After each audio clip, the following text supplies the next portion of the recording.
നാട്ടുകൾ വിഷന്റെ news at 7 വാർത്തകളിലേക്ക് ഏവർക്കും സ്വാഗതം. പ്രാദേശിക വാർത്തകൾ ചുരുക്കത്തിൽ.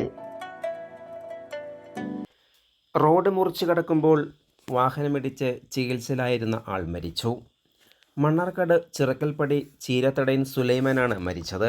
കോഴിക്കോട് പാലക്കാട് ദേശീയപാതയിലെ ചിറക്കൽപ്പടിയിൽ വെച്ച് ഇക്കഴിഞ്ഞ 17 ശനിയാഴ്ചയാണ് അപകടമുണ്ടായത്.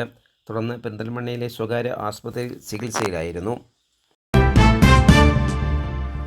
കൂടുതൽ വാർത്തകൾക്കായി നാട്ടുകൾ വിഷൻ ചാനൽ സബ്സ്ക്രൈബ് ചെയ്യൂ.